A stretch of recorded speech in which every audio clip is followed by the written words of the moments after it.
Selamat sore teman-teman sekalian, masih di channel Dunia Filsafat. Pada hari ini kita akan berbicara mengenai psikologi kebahagiaan.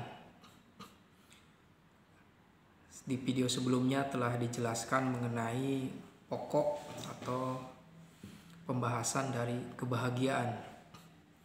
Ya, kebahagiaan itu suatu keadaan yang diinginkan oleh manusia, baik kesadarannya, batinnya, dan fisiknya. Jadi terjadi sesuatu yang integral. Jadi bahagia yang komplit gitu ya. Setidaknya manusia bisa mendeskripsikan, itulah yang disebut dengan bahagia. Sehingga kebahagiaan kepada ketiga wahana tersebut, kesadaran, batin, dan fisik ini menjadi substansi, karena memang badan kita ini memang substansi, kesadaran kita juga substansi, dan jiwa kita, nafs ini adalah substansi juga. Maka kebahagiaan itu menjadi kewajiban yang harus dituju oleh manusia bila dikaitkan dengan kebijaksanaan. Jadi tujuan dari manusia untuk melakukan suatu aktivitas yang benar berdasarkan nilai yang benar itu karena apa? Karena kebahagiaan itu. Apakah bahagia itu bisa dibayangkan? Bisa kita bayangkan, kita rasakan, tapi untuk mendeskripsikannya mungkin ini bisa tidak mewakili ya. Ketika aku mengatakan aku bahagia, itu kata-kata. Untuk mewakili kebahagiaan itu lewat kata.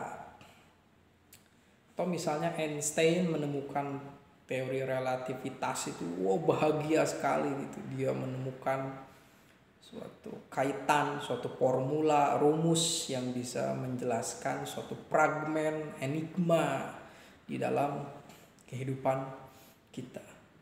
Begitu juga dengan Archimedes, ketika dia mandi dan dia menemukan teori tentang air, dia berkata Eureka. Wah, dia mengalami suatu apa istilahnya, pencerahan mungkin ya. Itu sebagaimana orang menang judi gitu ya. Kalau yang suka judi gitu, senangnya mungkin bukan main, kita hanya bisa melihat gerak-geriknya dan juga lihat kata-katanya. Jadi kebahagiaan ada karena seseorang bisa merumuskan suatu pengetahuan, dia bisa mendapatkan suatu pengetahuan dan mendeskripsikannya. Kemudian ada yang kebahagiaan secara pragmatis, misalnya mendapatkan pemenuhan kebutuhan hidup. Itulah kebahagiaan. Tapi pemenuhan kebutuhan, misalnya karena kebutuhan dapat uang itu kan bukannya sebagai suatu alat. Kita bahagia karena punya uang, lalu uang itu kita gunakan untuk apa? Lalu kita senang karena dengan uang itu kita sampai suatu pada keadaan nyaman, misalnya tidur di hotel, tidur di villa, itu sebagai suatu alat saja.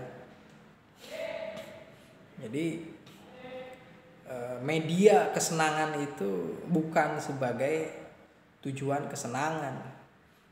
Tujuan kebahagiaan misalnya mendapatkan uang itu sebagai suatu alat. Lalu bagaimana dengan pengetahuan? Pengetahuan itu juga sebagai suatu reference, sebagai suatu media kita mendeskripsikan sesuatu. Kebahagiaan itu tapi lebih dekat dengan kita, karena ya dengan kita mengetahui sesuatu itu ya kita bersamaan kehadiran kita, eksistensi kita, ya kita mendapatkan pengetahuan. Ilmu itu menjadi hadir di dalam diri kita gitu langsung. Beda dengan uang harus digunakan dulu kan.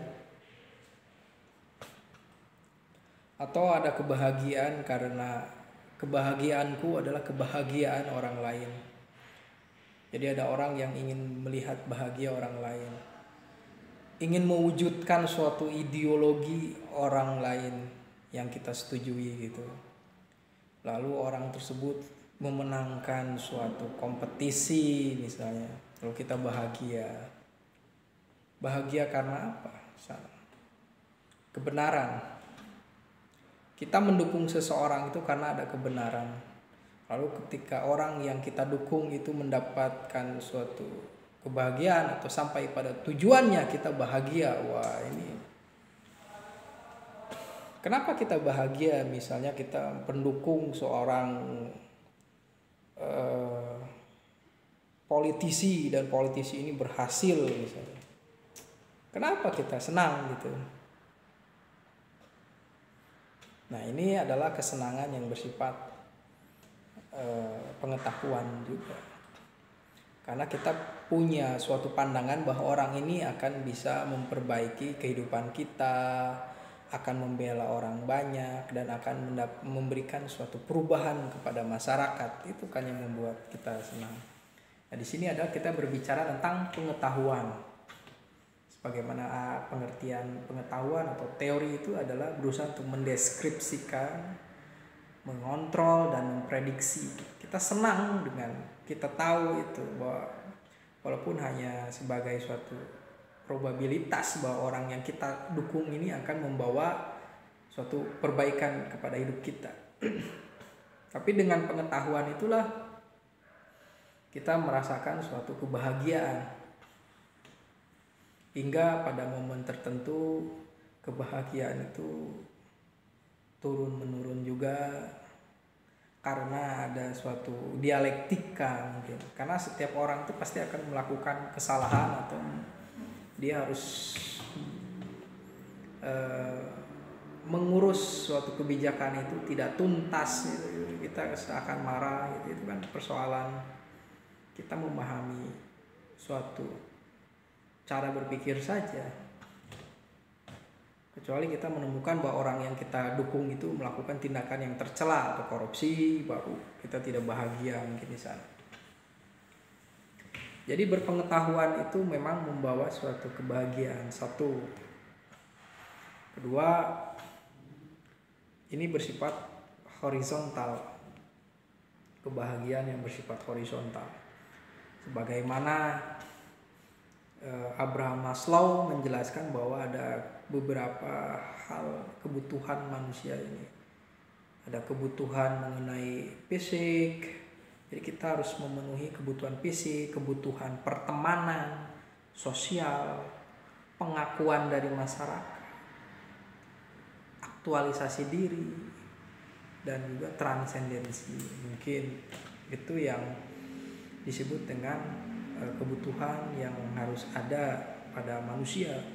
Jadi kita membutuhkan pemenuhan kebutuhan fisik, kita membutuhkan jaringan sosial, kita butuh teman, kita butuh keamanan, kita butuh pengakuan, harga diri gitu. Abraham Maslow. Sehingga kalau suatu lingkungan kerja hanya diberi kebutuhan fisik, makan saja, tapi tidak menghargai orang, yaitu ada sesuatu yang kosong. Manusia itu tidak akan bahagia gitu. Jadi untuk memahami kebahagiaan itu kita harus dihargai dan kita juga harus menghargai orang lain.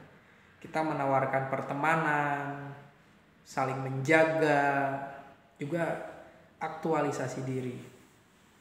Jadi orang yang tidak bisa mengaktualisasikan dirinya itu sangat, di kemudian hari mungkin dia akan sangat tidak senang gitu. Aduh, kenapa dulu aku tidak melakukan ini, kenapa aku dulu tidak melakukan itu gitu kan. Itu sudah menjadi renungan sejarah. Sehingga memang kata Aristoteles itu adalah manusia yang sempurna itu berusaha untuk mengaktualisasikan potensinya. Ya, kita misalnya sebagai seorang intelektual misalnya gitu, ya kita harus berkarya gitu, menulis, mengkritik, riset, dan mengajarkan apa yang kita bisa gitu. Itulah kebahagiaan. Tapi tentu saja kebahagiaan itu tidak hanya berdimensi horizontal. Ada kebahagiaan yang bersifat vertikal, transendensi diri, sebagaimana para pemikir dari timur, misalnya Konfusius, atau dari India. Ya, kita membutuhkan suatu spiritualitas, karena spiritualitas juga ini bukan sesuatu yang kosong, telah memberi kontribusi kepada kehidupan manusia dan seharusnya memang memberikan kontribusi. Agama, spiritualitas itu memberikan suatu pemahaman, mengajak kepada suatu penghayatan dan pelaksanaan suatu sistem etik. Nah, disinilah jadi manusia juga membutuhkan suatu lompatan iman, kata Kierkegaard. Tahapan religius, merenungkan tentang eksistensi dirinya, merenungkan tentang faktisitas kelahiran dirinya, keterlemparan di dunia, dan juga tentang belas kasih. Rasanya esensi agama itu harus berbelas kasih. Jadi semakin orang beragama mendalam itu dia harus belas kasih, bukan sombong gitu. Jadi kebahagiaan itu pasti tentu saja harus punya makna. Lalu apakah manusia bisa bosan dengan makna? Nah, dari sinilah bahwa kita harus menjaga komitmen kita untuk selalu berusaha untuk kuat, untuk selalu belajar gitu ya, memaknai dan memahami diri kita, minimal diri kita sendiri. Kita tidak membaca tentang kenaikan atau turunnya bursa saham atau indeks saham. Kita tidak memahami tentang sosiologi di Amerika, perkembangan agama Zen di Jepang, tapi kita berusaha untuk memahami diri kita sendiri ini dulu. Kita pahami diri kita sendiri, kesadaran kita. Kenapa kita konsentrasinya seperti ini, membicarakan filsafat? Lalu seberapa banyak kehidupan kita yang sudah terselesaikan daripada tidak terselesaikan gitu? Mana? Ini sesuatu yang harus kita pikirkan. Ada kebijaksanaan yang bersifat teoritis dan ada kebijaksanaan yang bersifat praksis. Nah, jadi kebahagiaan itu jangan-jangan bukan sesuatu yang hadir, tapi kita ciptakan. Sekali lagi, kebahagiaan itu sebagai yang kita ciptakan, kita kondisikan, kita rekayasa gitu agar suatu keadaan itu membuat kita bahagia. Kita tidak menunggu kebahagiaan itu datang, tapi kita membuat kebahagiaan itu sendiri. Sederhana, small is beautiful, misalnya kayak kata Schumacher itu. Ya, maksudnya kecil, sederhana, dan bisa membahagiakan, dan kita yang merumuskan kebahagiaan itu. Terima kasih.